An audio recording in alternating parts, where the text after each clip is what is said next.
ఆ పరిస్థితుల్లో కూడా చెప్పులు లేకుండా తిరిగి 2 సార్లు కాశ్మీర్ నుంచి కన్యాకుమారి అంటే మామూలు విషయం కాదండి. వాళ్ళంతా మిషనరీస్ అండి.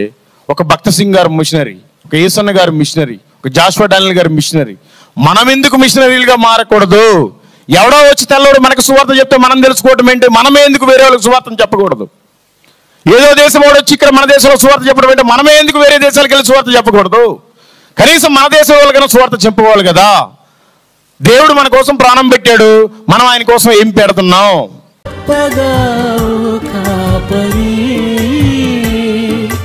గాయములే తప్ప నీకు మిగిలిందేమిటి?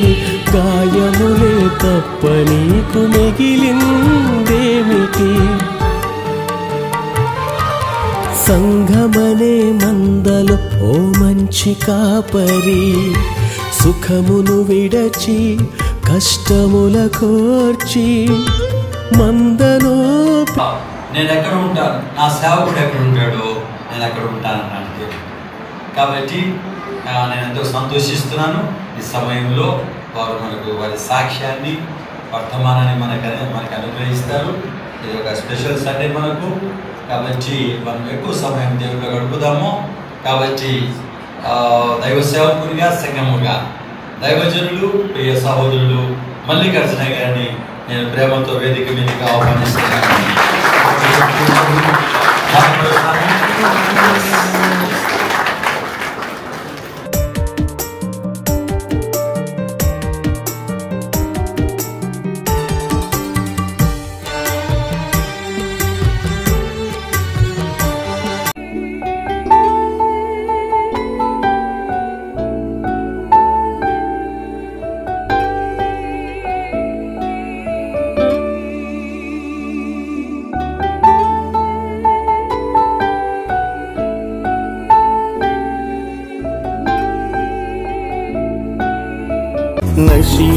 నశించిపోతున్న ఆత్మల పట్ల భారము దయచేయుమయ్యా,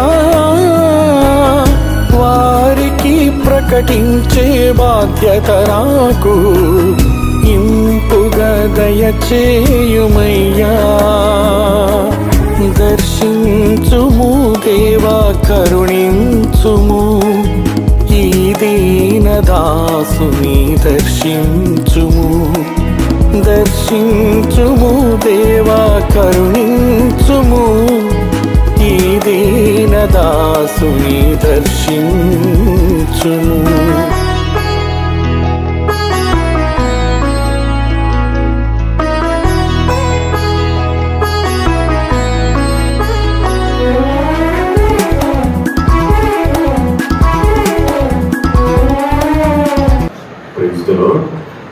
ఎందుకు పనికిరాని వాడని, ఎన్నిక లేని వాడని, అందరూ త్రోసివేసిన వాడని ఆయనను ప్రేమించి ఇంత మంచి అందమైన సుందరమైన మందిరంలోనికి నడిపించిన యేసయ్యకే సమస్త మహిమ, ఘనత, ప్రభావములు చెల్లిస్తున్నాం.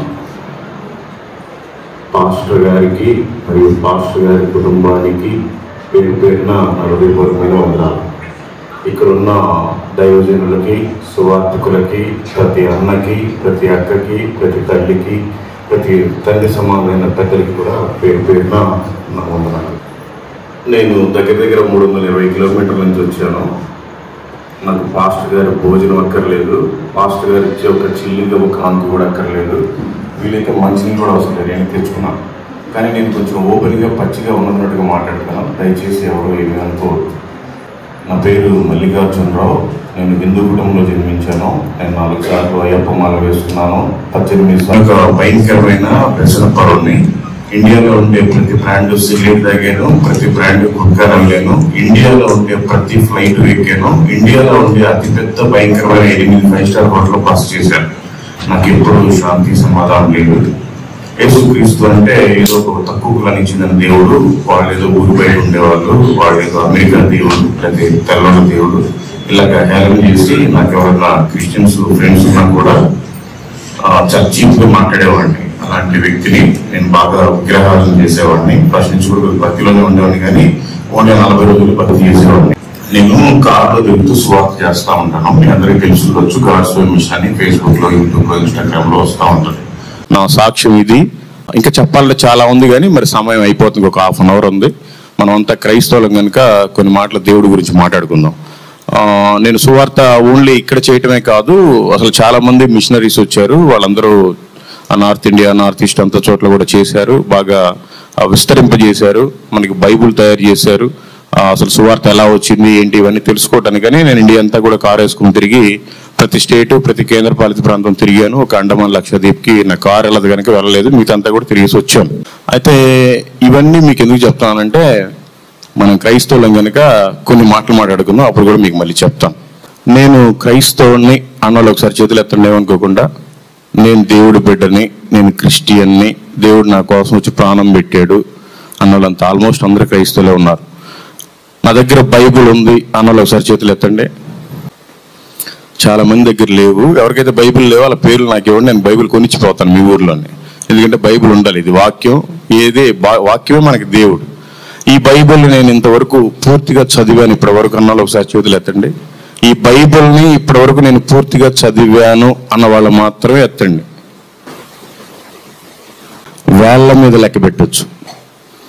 మీరంతా క్రైస్తవులను చెప్పుకోవడానికి సిగ్గుండాలి. నేను ఇలాగే మాట్లాడతాను, నేను అందుకే కానుకలు తీసుకోను, ఏమనుకోవద్దు. మీరంతా క్రైస్తవులని చెప్పుకోవడానికి సిగ్గుండాలి. మీలాంటి నామకార్థపు క్రైస్తవుల వల్లే ఇన్ని రోజులు నేను దేవుని తెలుసుకోలేకపోయాను. అందుకని ప్రతి ఒక్కరు కూడా సిగ్గు తెచ్చుకొని ఇప్పటికైనా బైబిల్ను చదవండి.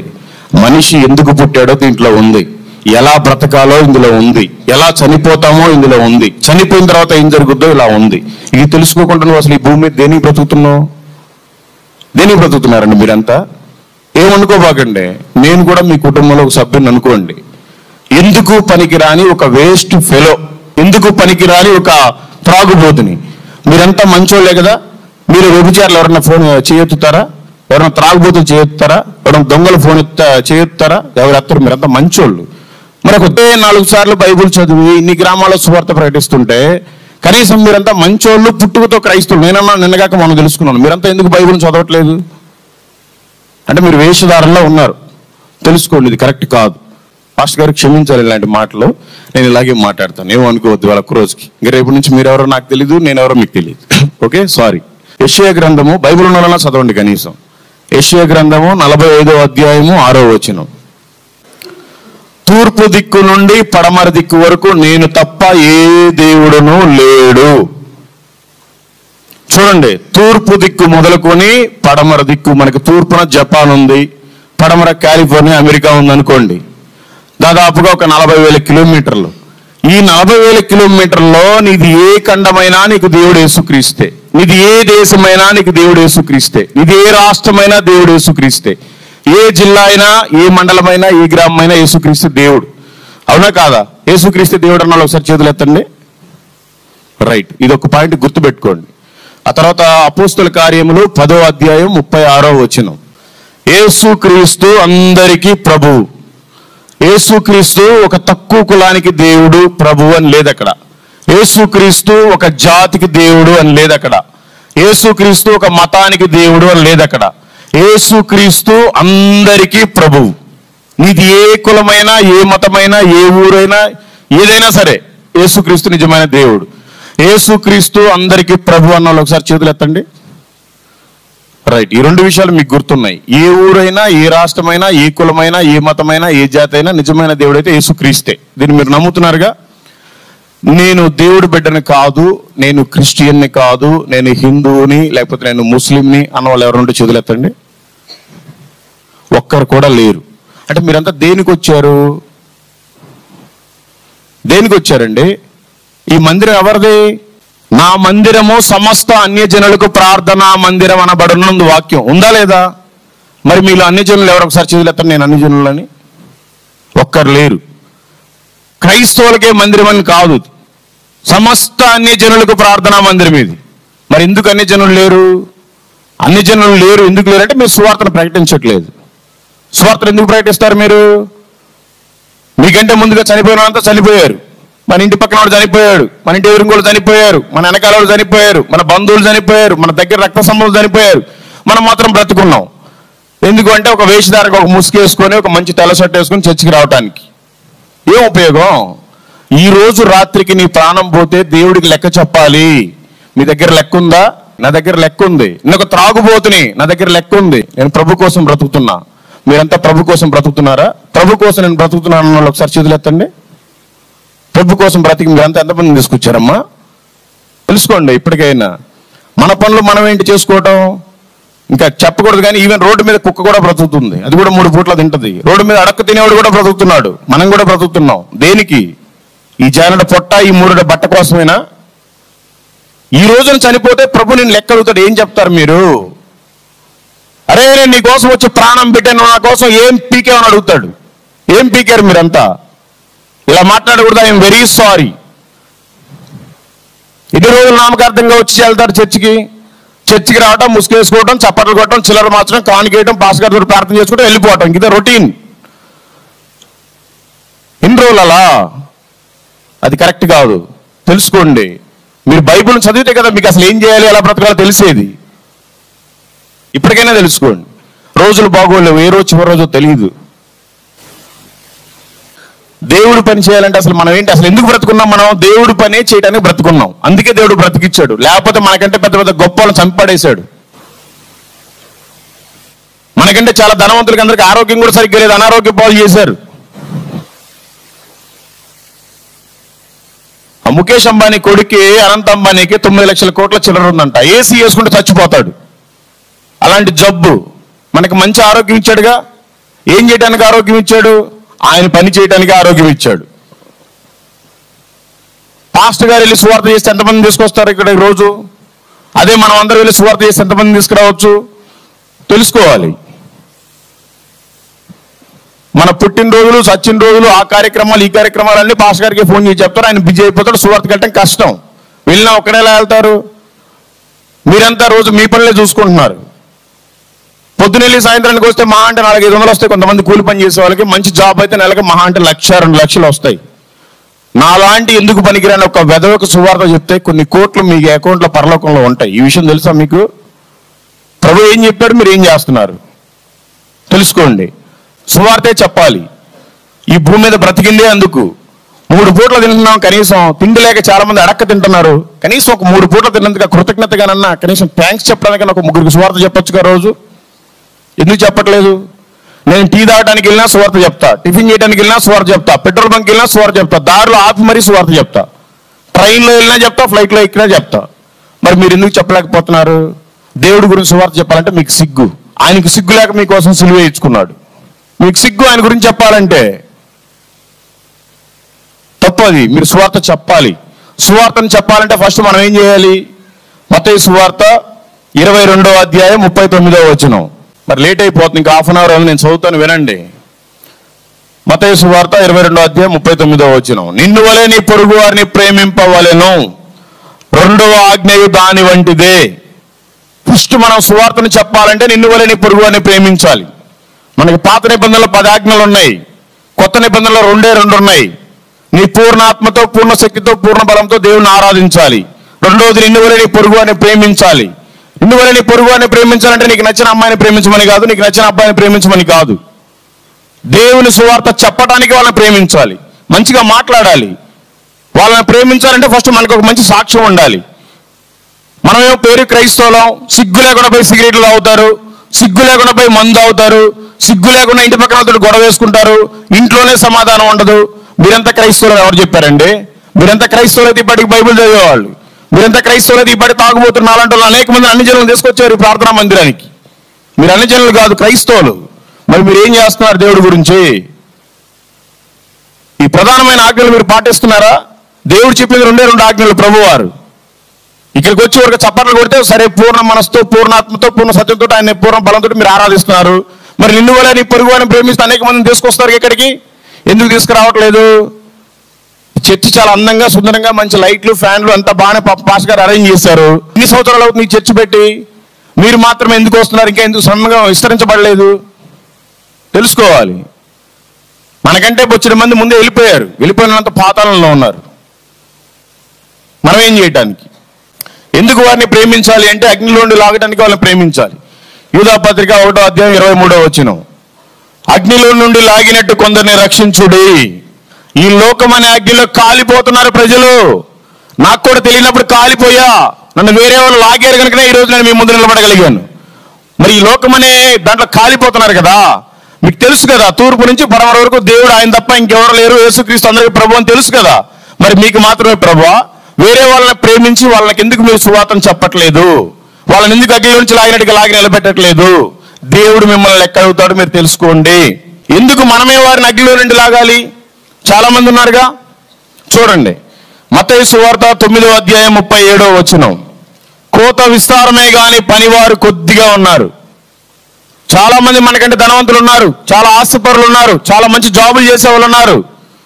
వాళ్ళంతా క్రైస్తవులు కాదు. ఈ ప్రపంచంలో 800 కోట్ల మంది పైబడి ఉన్నారు. అందరూ నామకార్థం క్రైస్తవులోనే ఉన్నారు. పొలం చాలా ఉంది, కోత, కానీ పనివారు మనమే కొద్ది మంది ఉన్నాం. మనమే ఆ కోతని మర్చిపోతే ఇంకెవడండి వేరే కూలోడు వచ్చి కోస్తాడా? మనమే కూలోళ్ళం, మళ్ళీ మనకు కూలోళ్ళు ఎవరు? తెలుసుకోవాలి. పంటకి పాపం ఆయన మందు కొట్టి పైరేసి నీళ్లు కట్టి మొత్తం బాగా పెంచాడు. దాన్ని కనుక మనం కొయ్యకపోతే అది పాడైపోతుంది, అది ఎందుకు పనికిరాదు. కానీ ప్రభువుకి లెక్క చెప్పాలి. గుర్తుపెట్టుకోండి, ఆ కొద్ది మందిలో నేను ఒకరిని ఉన్నాను. మరి మీరు ఎందుకు అనుకోకూడదు నేను ఉన్నానని?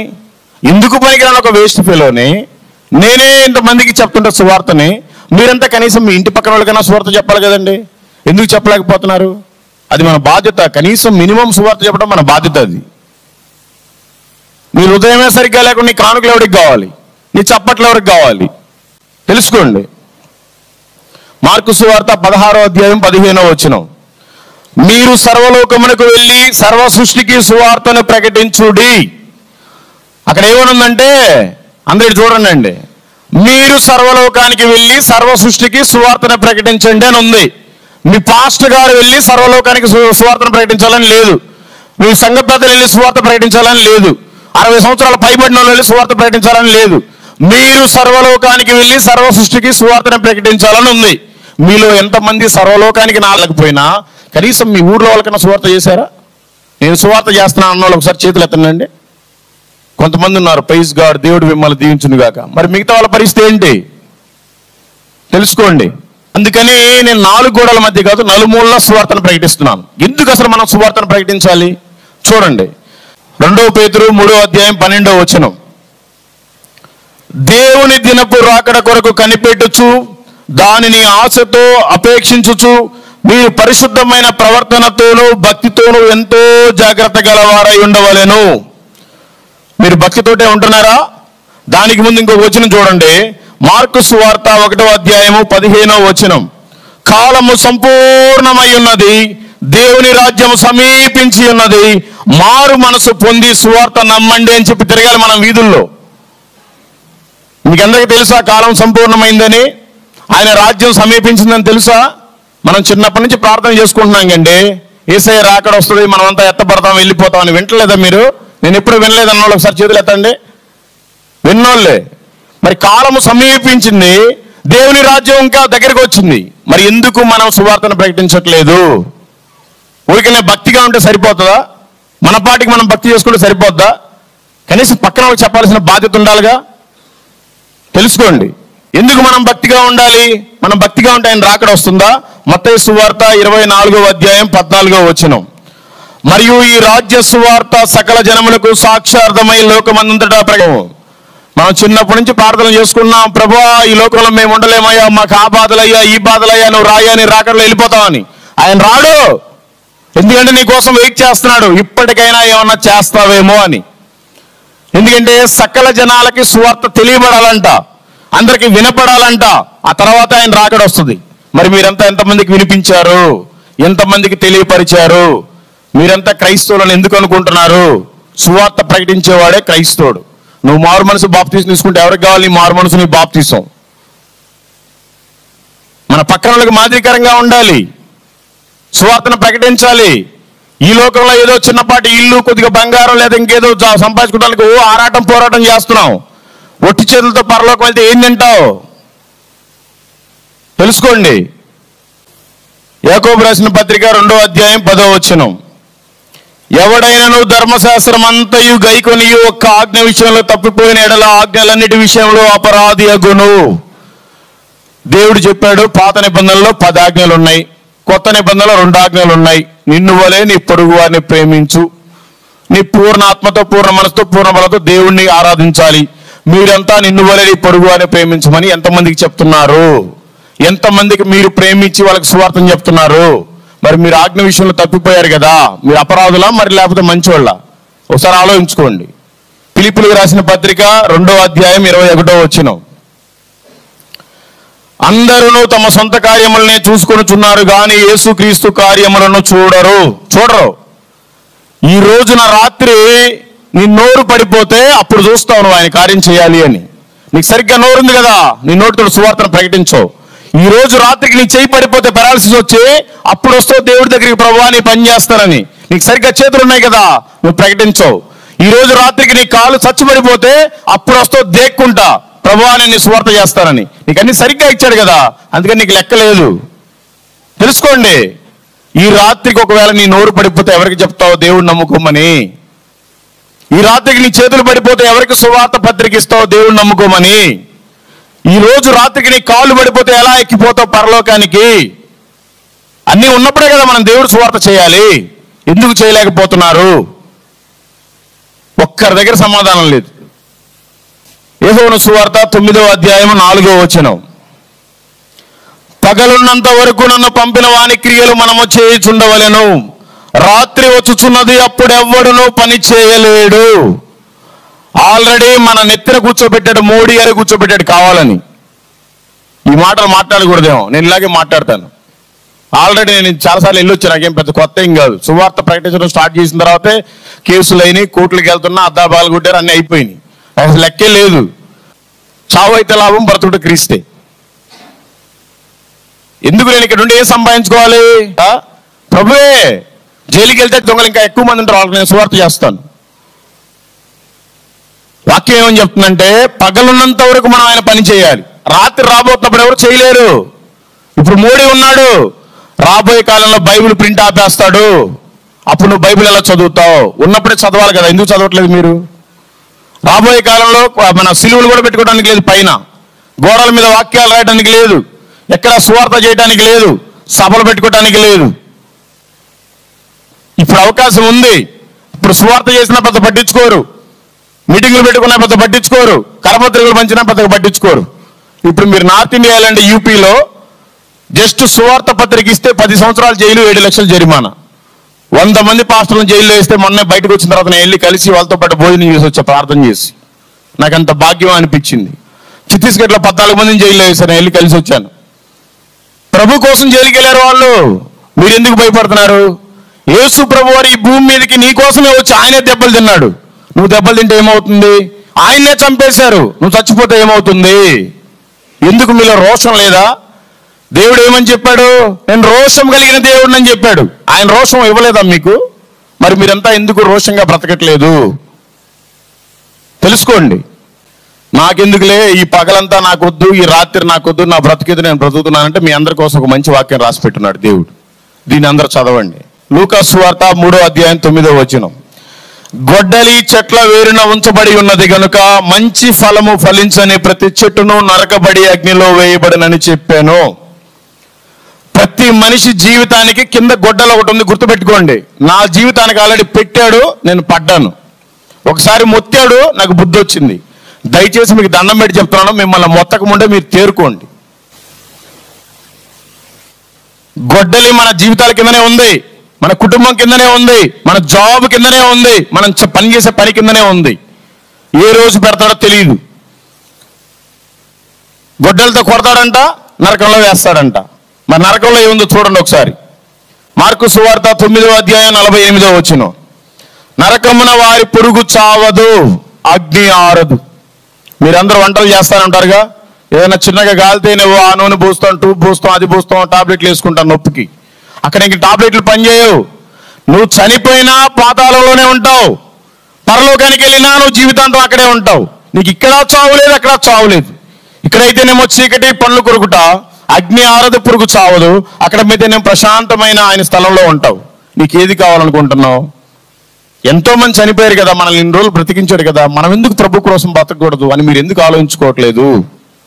నా నామకార్థంగా ఇన్ని రోజులు వస్తారండి ఈ చర్చికి. ఇన్ని రోజులు వచ్చి ఎన్ని పాటలు పాడి ఎన్ని చప్పట్లు కొడితే ఏం ఉపయోగం? ఒక్క దుర్మార్గుడు సువార్త పత్రిక పంచకపోతే మీ భక్తి వ్యర్థమే. తెలుసుకోండి. లూకా సువార్త 3వ అధ్యాయం 4వ వచనం. అటు ఇటు తిరిగి మొత్తానికి మనమే నరకానికి చేరితే చాలా ప్రమాదకరం. అందుకని అక్కడ ఉంది లూకా సువార్త 3వ అధ్యాయం 4వ వచనం. ప్రభు మార్గము సిద్ధపరచుడి, ఆయన త్రోవలు సరళము చేయుడి. ఆయన త్రోవలు సరళం చేయటం అంటే ఏంటండి? ఆయన ఎందు నిమిత్తం వచ్చాడు? దేవుడు నోటి మాటతోటే ఆకాశము కలుగును కాకంటే ఆకాశం కలిగింది, నోటి మాటతోటే భూమి కలుగును కాకంటే భూమి కలిగింది, సమస్త జంతువులు చెట్లు సముద్రం నోటి మాటతోటే కలుగు చేశాడు. ఆయన నిన్ను నన్ను ఎలా తయారు చేశాడంటే నోటి మాటతో తయారు చేశాడా? ఆయన దేవాది దేవుడు, ఆయనలాగే అందంగా సుందరంగా నిన్ను తయారు చేశాడు.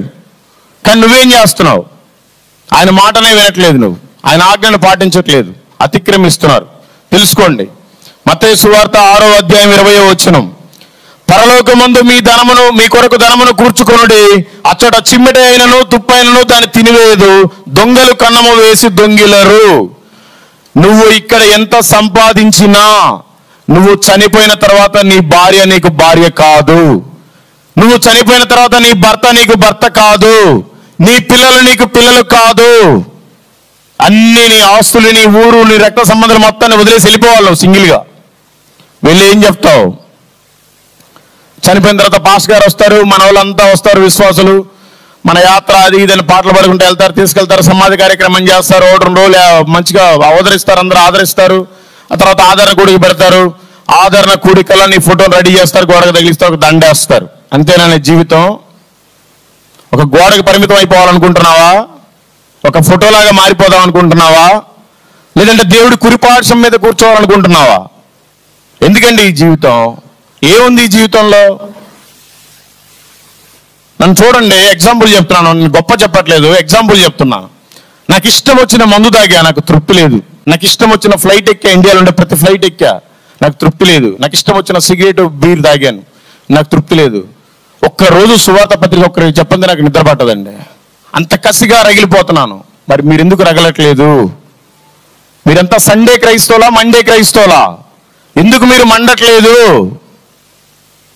ఓన్లీ సండే మాత్రమే వచ్చి చిల్లర మార్చి కారుకేసి వెళ్ళిపోతారా? మండే నుంచి శనివారం దాకా మళ్ళీ మీరు క్రైస్తవులు కాదా? ఎందుకు మీరు మండట్లేదు? ప్రభువులో మండండి. మండకపోతే ఆయనే చల్లారుస్తాడు. తెలుసుకోండి. పరలోకంలో ధనం ఉంటుందా? నేనైతే పరలోకంలో ధనాన్ని సంపాదించుకుంటున్నాను. నాకు ఈ లోకంలో ఏం లేదు. నాతో పాటు వచ్చిన పిల్లలకి తెలుసు, కనీసం నా తల్లిదండ్రులకి నేను ఒక చిన్న ఇల్లు కూడా కట్టించలేకపోయాను. కోట్ల రూపాయలు టర్న్ ఓవర్ చేశా. కానీ నా జీవితం ఇక్కడ కాదు, నాది ఎక్కడని తెలుసుకున్నాను.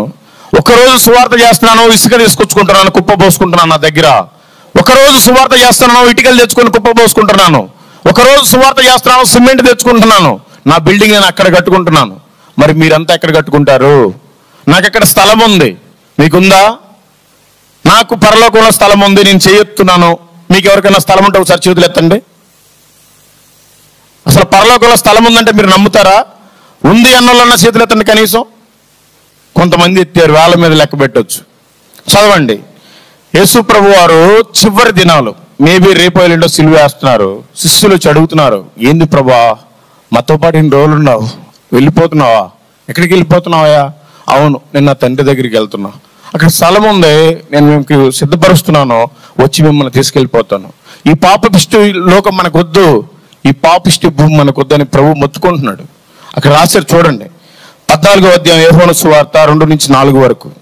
నా తండ్రి ఇంట అనేక నివాసములు కలవు, లేని ఎడల నేను మీతో చెప్పుదును. అంటే ఇక్కడ ప్రభు నేను అబద్ధం చెప్పట్లేదు, నేను నిజమే చెప్తున్నాను, నిరూపించుకుంటున్నాడు. ఆయన దేవాది దేవుడు అయినా ఆయన తగ్గి నిరూపించుకుంటున్నాడు. నా తండ్రి ఇంట అనేక నివాసములు కలవు, లేని ఎడల నేను మీతో చెప్పుదును.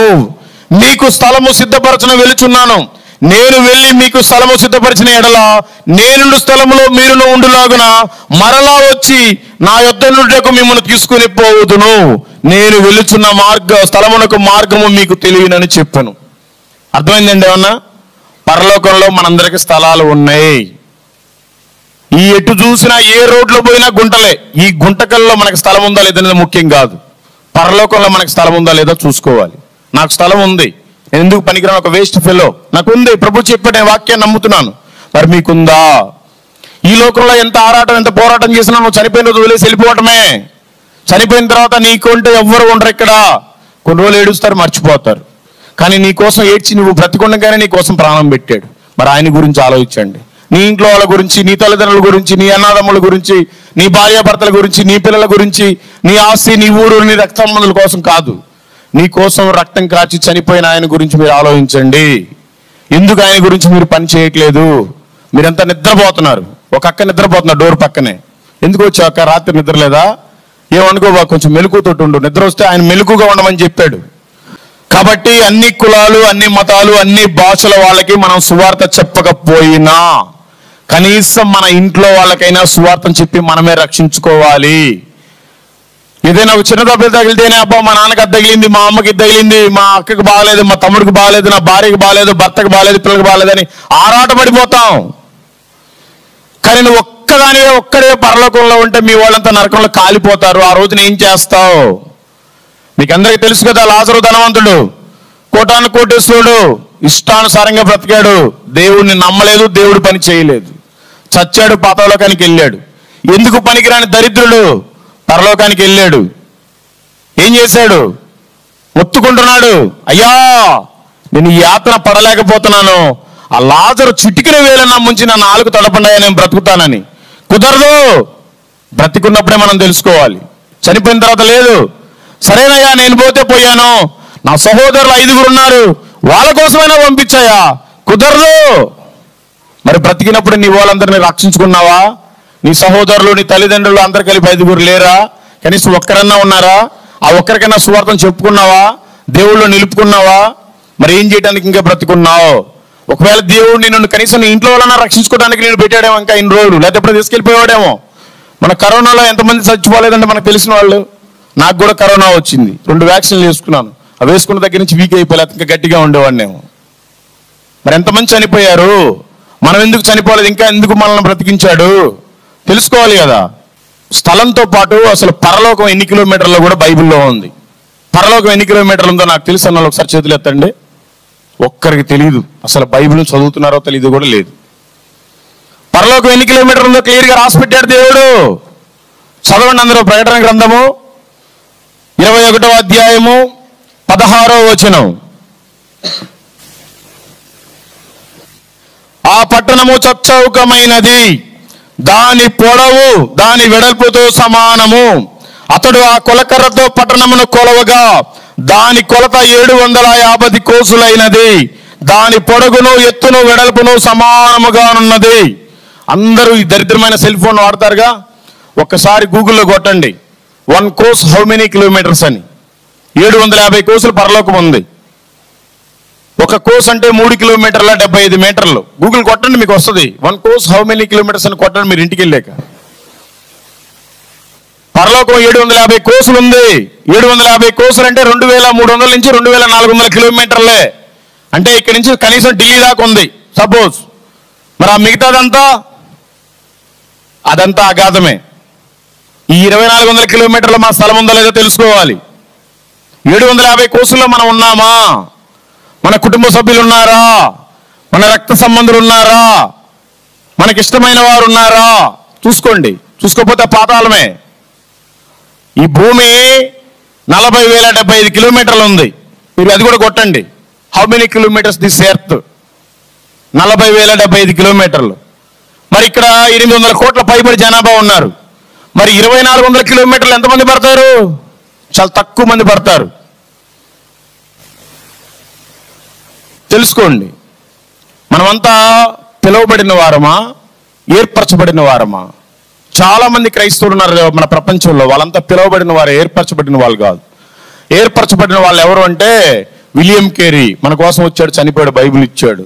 తోమా యేసుక్రీస్తు పక్కనే ఆయన తిన్నాడు, పడుకున్నాడు. ఆయన కేరళ ప్రాంతానికి వచ్చాడు. నేను వెళ్ళి 8 చర్చిలు కట్టాడు ఆయన. 6వ చర్చి అతి సుందరంగా ఉంటుంది. అక్కడికి వెళ్తేనే దేవుడు మాట్లాడతాడు. నాతోటి మాట్లాడాడు. ఆయన ప్రార్థన చేస్తుంటే ఏనుగులు, పుళ్ళు, సింహాలు మొత్తం కూడా మోకరించి ప్రార్థనలు ఏకీభవించాయి. ఆయన మందిరం కడుతుంటే ఏనుగులు మొద్దులు అందించాయి. పుళ్ళు, సింహాలు ఆ తాట పీకిస్తే ఆయన కట్టి మందిరం కట్టాడు. శబరిమల అయ్యప్ప టెంపుల్కి 15 కిలోమీటర్ల దూరంలో పంబా నది ఒడ్డునే ఉంటుంది. నీలెక్కల చర్చ్ అని గూగుల్లో కొట్టండి. మన ఖాళీ సమయం ఉంటే ఎక్కడెక్కడికో పిక్నిక్కి వెళ్ళిపోతాం. ఇది పిక్నిక్గా పెట్టుకుని ఒకసారి వెళ్ళరండి, ఎంత అద్భుతం. 1980 సంవత్సరాల క్రితం తోమా గారు మన భారతదేశానికి సువార్తను తీసుకొని వచ్చాడు. ఈ పనికి మన మతం మొదలేమో తెల్లవాళ్ళ దేవుడు, అమెరికా దేవుడు, ఈ మధ్య తీసుకొచ్చారు, ఇది మత ప్రచారం చేస్తున్నారు, ఎడారి మతం ఇదని చెప్తారు. 1980 సంవత్సరాల క్రితమే తోమా గారు ఇక్కడికి వచ్చారు. వాళ్ళంతా శిష్యులంతా చీట్లు వేసుకున్నారంట. తోమా గారికి భారతదేశం వెళ్ళమని వచ్చిందంట. ప్రభువా నేను వెళ్ళాయా భారతదేశం అన్నాడంట. ఖచ్చితంగా తోమాను వెళ్ళాలి అక్కడికి అన్నాడంట. ప్రభు మాటను పట్టుకొని వచ్చాడు. పాపం కేరళ రాజుగారు అప్పట్లో ట్రావెన్కోర్ గవర్నమెంట్ ఉండేది. ఇప్పుడు అన్ని రాష్ట్రాలు విడిపోయాయి. ఈ మైసూరు, హైదరాబాదు, ఈ ట్రావెన్కోర్ ఇవన్నీ కూడా కొంచెం సపరేట్గా ఉండేవి. నాకు తెలియదు, దేశం అంతా తిరిగి జ్ఞానాన్ని తెచ్చుకున్నాను.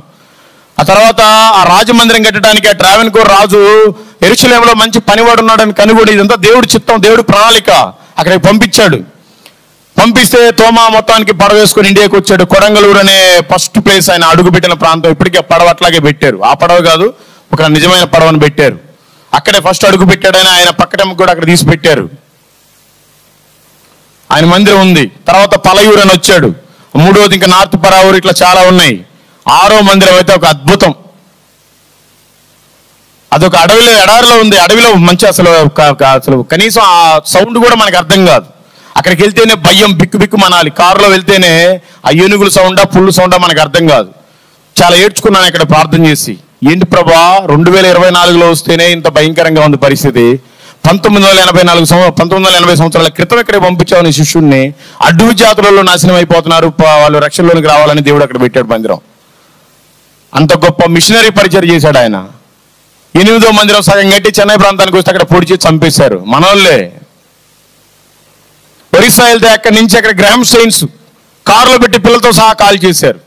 కాల్ చేసినా కూడా దేవుడి ప్రేమను చూపించి ఆమె ఇంతవరకు కేసు పెట్టలేదు. ఆమెకు పద్మశ్రీ అవార్డు ఇచ్చారు. గూగుల్లో కొట్టండి, ఒరిస్సాలో గ్రామ్ స్టెయిన్స్ అంటే మీకు అందరికి తెలుసు. ఎక్కడ ఆస్ట్రేలియా, ఎక్కడ ఇండియా, ఇక్కడికి వచ్చి ఎందుకు సువార్తను ప్రకటించాలి, ఎందుకు మన కోసం చనిపోవాలి. అక్కడి నుంచి కలకత్తా వెళ్తే సిరంపూర్ యూనివర్సిటీ మనందరి కోసం బైబిల్ తర్జుమా చేశాడు. 44 భాషల్లో చేశాడు. నేను అక్కడికి వెళ్ళి ఆయన సమాధి కూడా చూసి వచ్చాను. ప్రింటింగ్ ప్రెస్ అంతా రెడీ చేసిన తర్వాత మొత్తం బైబిల్ అంతా కాలిపోయింది. మళ్ళీ చేశాడు. భార్య చనిపోయింది, పిల్లలు చనిపోయారు. అక్కడి నుంచి బీహార్ వెళ్తే తమిళనాడు ప్రాంతానికి చెందిన ఒక అగస్టిన్ ఒక వ్యక్తి సైకిల్ మీద వెళ్ళారు సువార్త చేయడానికి. బీహార్లో 52 గ్రామాల్లో ఓన్లీ వ్యభిచారమే చేస్తారు. ఆ పిల్లలు వెళ్ళి ఆ కండోమ్స్ నిరోధ ప్యాకెట్లు తెచ్చిచ్చి ఆ మంచం కింద పడుకుంటారు. తల్లి పైన వ్యభిచారం చేస్తూ ఉంటుంది. అలాంటి 52 గ్రామాలు దత్తత తీసుకున్న వాళ్ళందరినీ కూడా ఈయనే పోషిస్తున్నాడు. ఒక్క వ్యక్తి సైకిల్ మీద వెళ్ళాడు. ఈ రోజు 30,000 మందికి భోజనం పెడుతున్నాడు. బీహార్లో ఉండే ప్రతి IAS IPS పిల్లలు జెమ్స్లోనే చదువుతారు. జెమ్స్ అని కొట్టడం మీకు వస్తుంది. వాళ్ళు మిషనరీ పరిచయం చేశారు. అక్కడి నుంచి పంజాబ్ వెళ్తే సాధు సుందర్ సింగ్ గారు పెళ్లి చేసుకోవాలా. కాశ్మీర్ నుంచి కన్యాకుమారి వరకు 2 సార్లు పాదయాత్ర చేస్తూ సువార్త ప్రకటించాడు. చెప్పులు వేసుకోవాలా, తలబాగ్ కట్టుకున్నాడు, సాధు వేషధారంలోనే ఉన్నాడు. ఆయన నడుస్తుంటే పాదాల వెంట రక్తం కారిపోతా ఉండేదంట. ఆయన ఎక్కడ తిరిగాడని అక్కడ వంట చేసుకుని తినాలని నేను ఒక హిమాలయ పర్వతాల్లో నుంచి ఆ పారే నది మధ్యలో ఒక గడ్డ ఉంటే అక్కడికి వెళ్ళి నేను వంట చేసుకుని తినే లంగ్స్ అని పాడు చేసుకున్నాను ఆ చలికి. అంత భయంకరమైన ఆ పరిస్థితులు కూడా చెప్పులు లేకుండా తిరిగి 2 సార్లు కాశ్మీర్ నుంచి కన్యాకుమారి అంటే మామూలు విషయం కాదండి. వాళ్ళంతా మిషనరీస్ అండి. ఒక భక్త సింగ్ గారు మిషనరీ, ఒక ఏసన్న గారు మిషనరీ, ఒక జాషువా డానియల్ గారు మిషనరీ. మనం ఎందుకు మిషనరీలుగా మారకూడదు? ఎవడో వచ్చి తెల్లవాడు మనకు సువార్త చెప్తే మనం తెలుసుకోవటం ఏంటి? మనమే ఎందుకు వేరే వాళ్ళకి సువార్తను చెప్పకూడదు? ఏదో దేశం వాడు వచ్చి ఇక్కడ మన దేశంలో సువార్త చెప్పడం ఏంటి? మనమే ఎందుకు వేరే దేశాలకు వెళ్ళి సువార్త చెప్పకూడదు? కనీసం మన దేశం వాళ్ళకైనా సువార్త చెప్పవాలి కదా. దేవుడు మన కోసం ప్రాణం పెట్టాడు, మనం ఆయన కోసం ఏం పెడుతున్నాం తెలుసుకోండి. చూడండి, ఈ లోకం శాశ్వతం కాదు. ఏదో ఒక రోజు చివరి రోజే. ఇన్ని రోజులు బ్రతికేం మంచిగా, ఆ తర్వాత మనం చనిపోతాం. ఎక్కడికి వెళ్తాం తెలుసుకోండి. యేసు ప్రభు వారు ఒకసారి ఈ భూమి మీదకి వచ్చి మన కోసం ఆయన తిట్టించుకొని కొట్టించుకొని దెబ్బలు తిని శిలువ మీద మరణించి పాతి పెట్టిన తర్వాత తిరిగి 3వ రోజున లేచాడు. ఈ విషయం అందరికి తెలుసు అండి. లేచి ఆయన అనేక అద్భుతములు చేసి అందరికీ కనిపించి నేను మళ్ళీ వస్తానని ఆరోహణం అయిపోయాడు. ఆరోహణం అయ్యాడా లేదా? అయ్యాడు. ఆయన మళ్ళీ 2వసారి రానై ఉన్నాడు. ఈ విషయం అందరికి తెలుసా? యేసు క్రీస్తు వారు భూమి మీదకి 2వసారి రాబోతున్నాడు నా కోసం వాళ్ళంతా ఒకసారి చేతులు ఎత్తండి. పాస్టర్లు ఎత్తబాకండి, విశ్వాసులు ఎత్తండి. మీరంతా భ్రమలో బ్రతుకుతున్నారు. యేసు క్రీస్తు వారు 2వసారి ఈ భూమి మీదకి రారు. ఆయన మధ్యాకాశంలోకి వస్తాడు. మీరంతా చదివి వస్తే కదా మీకు తెలిసేది. బైబిల్ పట్టుకొని వస్తారు దేనికి? దాన్ని చదివితే ఉంది విషయం. నీకు నచ్చిన మటన్ చికెన్ వండుకొని అక్కడ పెడితే ఏం ఉపయోగం? దాన్ని తింటే ఉంది. యేసుక్రీస్తు వారు రెండోసారి వస్తారు, మధ్యాకాశంలోకి వస్తారు అని చెప్పినారు. దొంగ వలే వస్తానని చెప్పాడు. దొంగ ఎవడన్నా వచ్చి చెప్తాడండి నేను వస్తున్నాను ఇవాళ మీ ఇంట్లో దొంగతనం రెడీగా ఉండండి? మీరు రెడీగా ఉండాలి. 10 మంది కన్యకలు, బుద్ధి లేని కన్యకలు 5, బుద్ధి కలిగిన కన్యకలు 5. వాళ్ళు ఒత్తి నూనె రెడీ చేసుకున్నారు. తర్వాత తలుపులు వేయబడ్డాయి మిగతా వాళ్ళకి. మరి మీ బ్రతుకేంటి? ఆయన రెండోసారి మధ్యలోకి వస్తాడు. ఒక బూర శబ్దం వినిపిస్తుంది. రెప్పపాటులో మనమంతా కూడా ఆయన దగ్గరికి చేరాలి. చేరే అంత భక్తి మీలో ఉందా?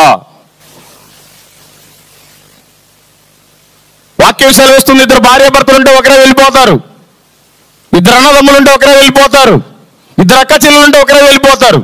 మరి నువ్వు వెళ్ళిపోతావా? నీ హస్బెండ్ వెళ్ళిపోతాడా? నీ అక్క వెళ్ళిపోతాడా? మీ చెల్లి వెళ్ళిపోతా? మీ అన్న వెళ్ళిపోతాడా? మీ తమ్ముడు వెళ్ళిపోతాడా? వెళ్ళిపోతే మంచిది. 7 సంవత్సరాల విందు.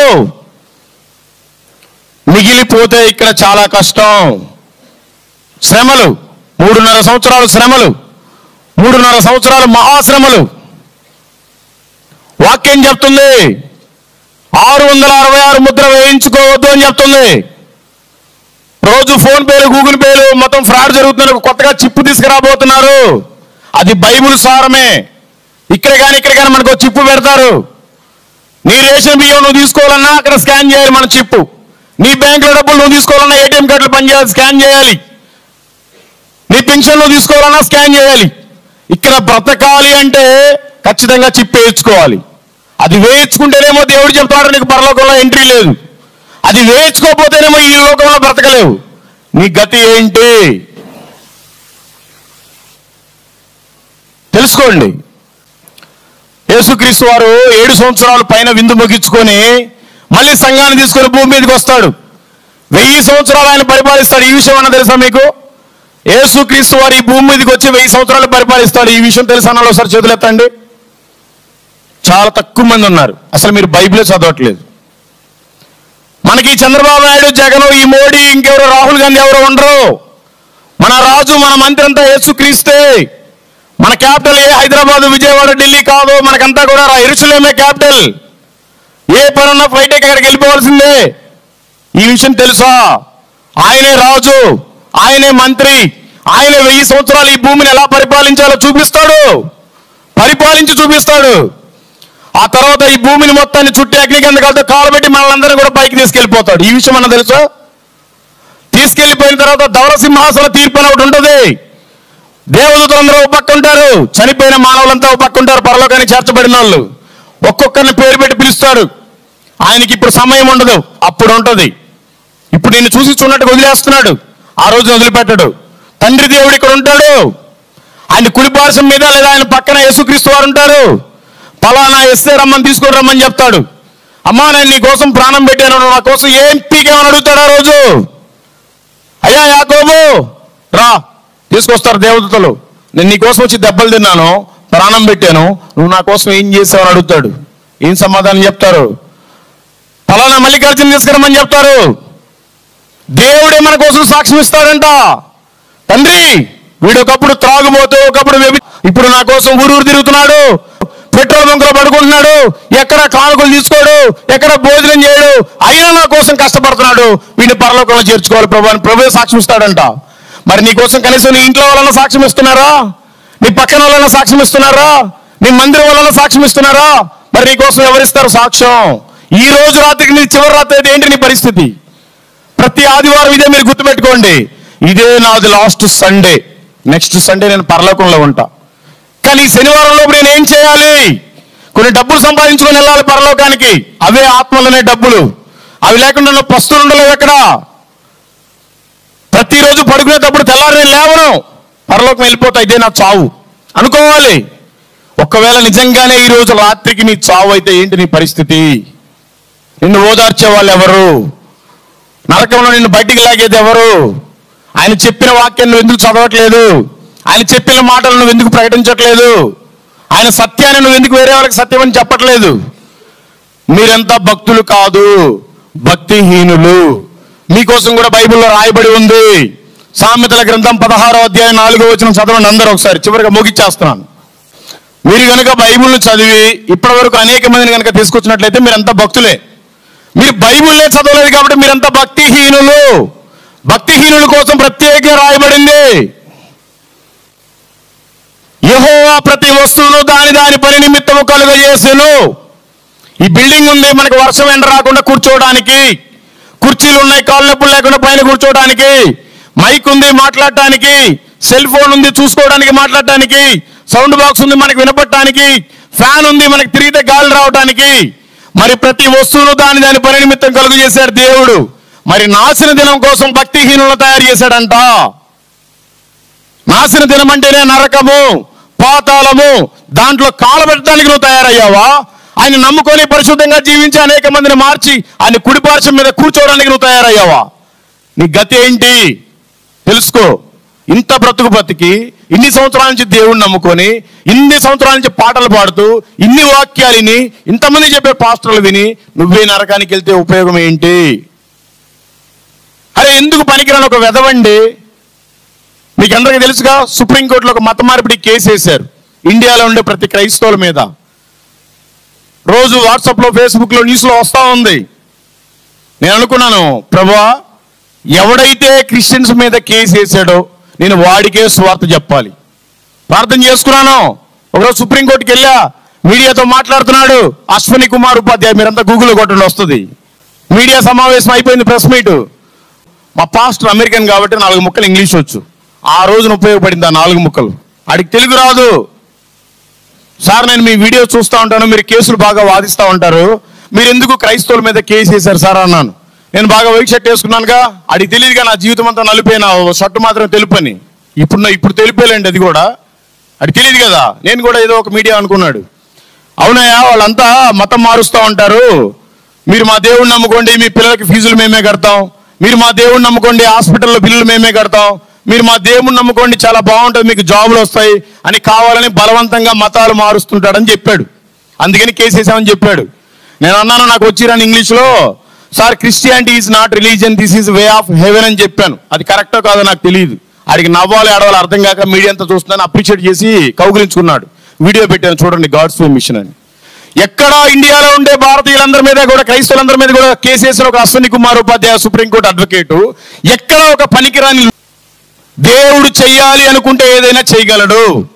మనం ఏదైతే ఆశిస్తామో దేవుడు ఎక్కడ దాకా తీసుకెళ్ళగలడు. మీకు అసలు ఆశ ఉంటే కదా, చేయాలని తపన ఉంటే కదా. ఎందుకు మిమ్మల్ని వాడుకోవట్లేదు? మీరంతా మంచోళ్ళు కదా, ఎందుకు వాడుకోవట్లేదు? ఒకసారి ఆలోచించండి.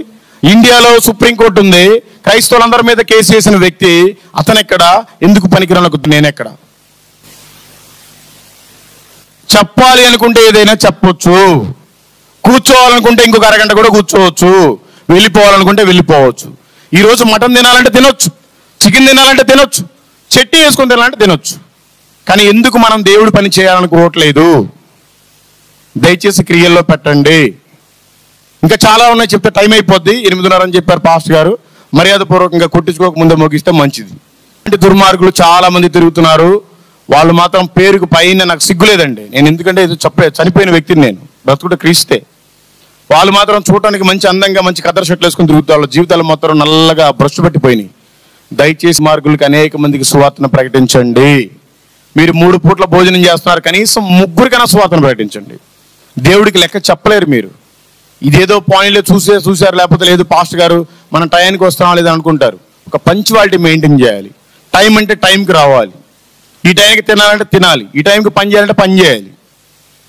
ఏదైనా ఒక చిన్న జాబ్ ఇస్తేనే ఆఫీసర్కి భయపడి మనం కరెక్ట్ టైంకి వెళ్ళిపోతాం, కరెక్ట్ టైంకి మళ్ళీ ఇంటికి వస్తాం.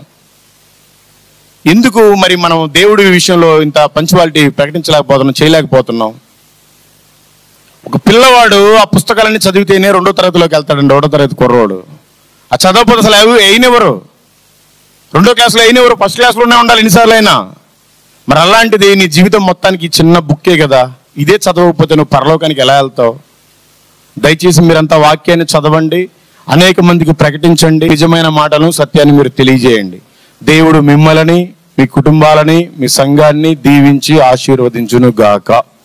ఆమేన్. ఈ అవకాశం ఇచ్చినటువంటి పాస్టర్ గారికి ప్రత్యేకమైన ధన్యవాదాలు. ఏమైనా తప్పుగా మాట్లాడితే క్షమించాలి. ఇంక నేను ఇంతే. Thank you.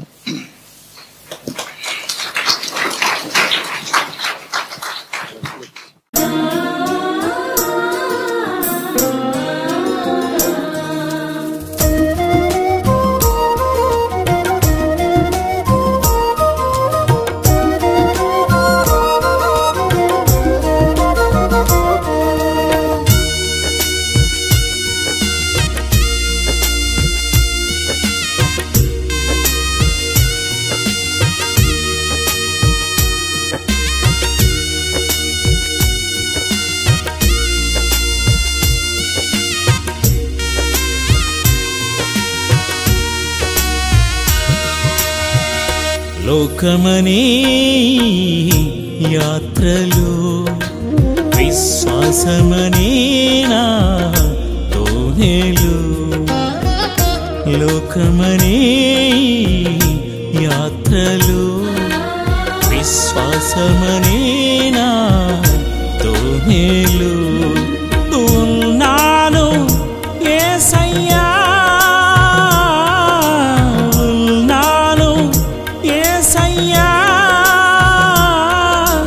నీకోసమే నా నిరీక్షణ, నీకోసమే నా నిరీక్షణ.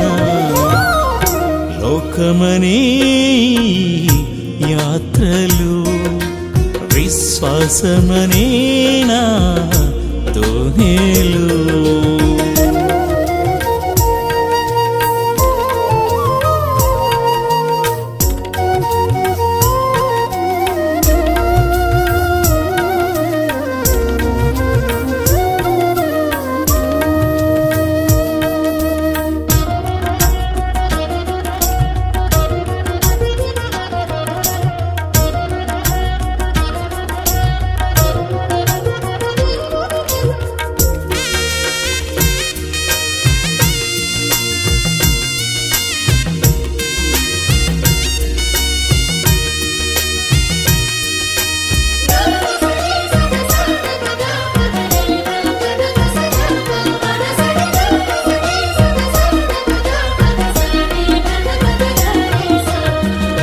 తుఫాను ఎగసి పడత్రోసి సమయాన సుడిగుండాలెరేగి చుట్టుముట్టే సమయాన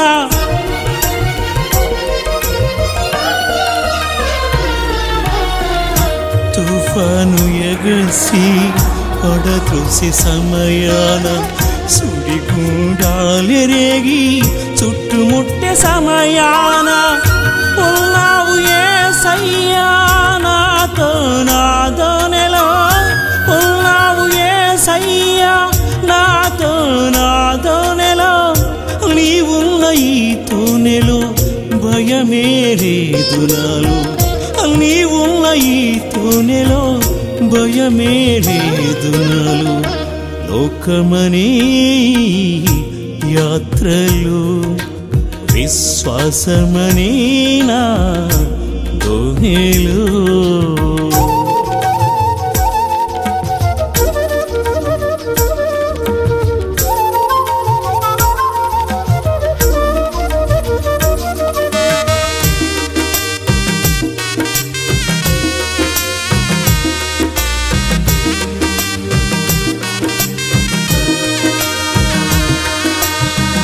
నాపై అపవాది ఆయుధం విసిరి వేళ శోధన అలసడి చుట్టుముట్టే సమయాన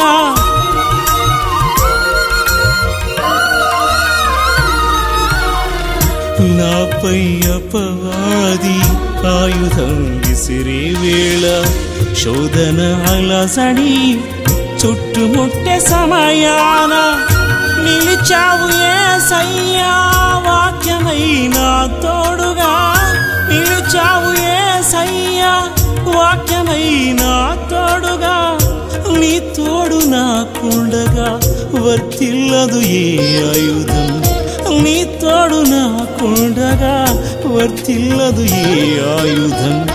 లోకమనే యాత్రలు విశ్వాసమనే నా తోనెలు. లోకమనే యాత్రలు విశ్వాసమనే నా తోనెలు. ఉన్నాను యేసయ్యా, ఉన్నాను యేసయ్యా,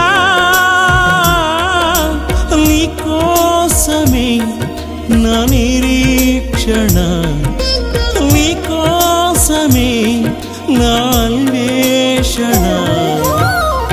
లోకమనే యాత్రలు విశ్వాసమనే నా తోనెలు. కరిగిపోయే కాలములో తరిగిపోయే సంపదలు ఇవ్వలేవు ఆనందాన్ని శాశ్వత కాలం. శాశ్వతమైనది యేసయ్య ప్రేమ, అంతము కానిది ఆ దివ్య ప్రేమ. శాశ్వతమైనది యేసయ్య ప్రేమ, అంతము కానిది ఆ దివ్య ప్రేమ. కరిగిపోయే కాలములో తరిగిపోయే సంపదలు ఇవ్వలేవు ఆనందాన్ని శాశ్వత కాలం. కరిగిపోయే కాలములో తరిగిపోయే సంపదలు ఇవ్వలేవు ఆనందాన్ని శాశ్వత కాలం.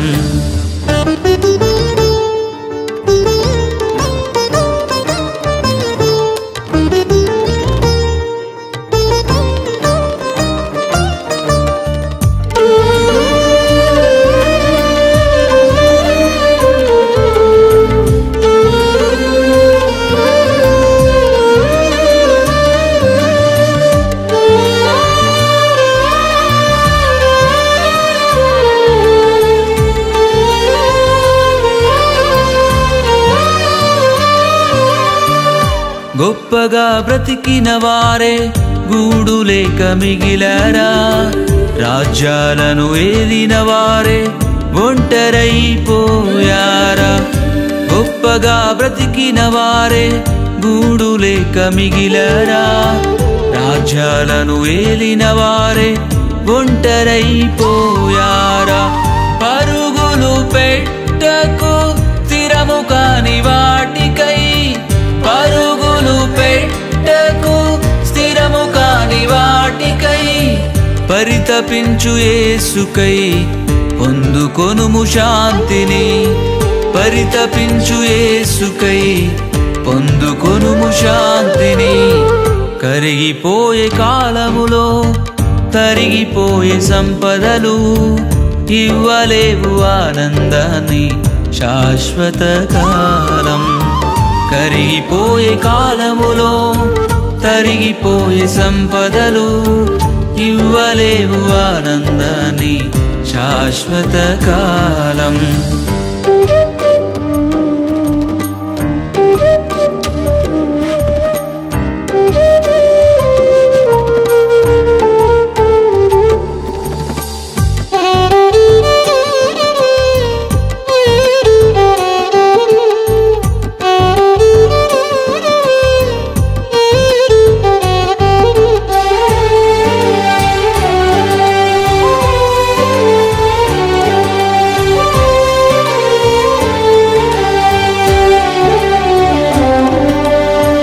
లోకమంత నాదేనని ఆదమర్చి తిరుగకు, లెక్క చెప్పే రోజు ఉందని ఏనాడు మరువకు.